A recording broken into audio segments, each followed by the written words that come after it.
एक और जहां आरजेडी ने अपने तीनों उम्मीदवारों के नाम की घोषणा कर दी है, तो वहीं एनडीए गठबंधन के उम्मीदवारों की घोषणा अब तक नहीं हो पाई है। माना जा रहा है कि नाम के ऐलान में देरी इसलिए हो रही है क्योंकि सीटों के बंटवारे को लेकर बीजेपी और जेडीयू के बीच बात नहीं बन पाई। इधर जिन 4 सीटों पर एनडीए के कैंडिडेट उतारे जाएंगे, उसमें जेडीयू ने 50-50 की मांग रख दी है।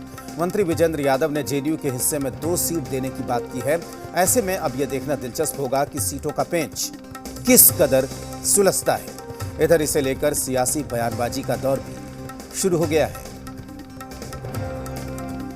आज उनका 2 सीटों का दावा अगर पूरा नहीं हुआ तो क्या वो भारतीय जनता पार्टी से अलग का रास्ता देखेंगे? क्योंकि भारतीय जनता पार्टी उनके किसी डिमांड को नहीं मान रहा है, तो मुझे लगता है कि जेडीयू और भाजपा में अलग होने का एक रास्ता अब तैयार हो रहा है। वो विधान परिषद के चुनाव से आगे तक जाएगा।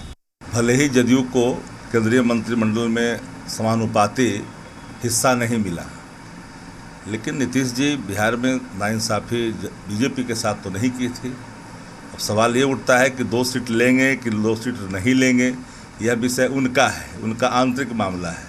यह मामला जो है ये शीर्ष नेतृत्व का है, किसी और को बोलना नहीं चाहिए कितनी सीटें किसको मिलेंगी।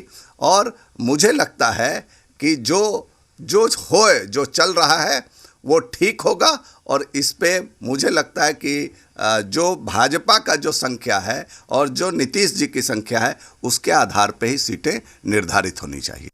बीजेपी और जेडीयू का ये जो पूरा एनडीए का कुनबा है, एनडीए का अलायंस है, एक लंबे समय से रहा है और बहुत नेचुरल अलायंस रहा है। आपने देखा है कि किस तरह से लोकसभा हो, विधानसभा हो, या अभी जो कुछ समय पहले विधान परिषद की जो सीटें बटी थी, एक फॉर्मूला के तहत दोनों दलों के बीच या गठबंधन के अन्य दलों के बीच भी बहुत स्मूथली बट गई थी।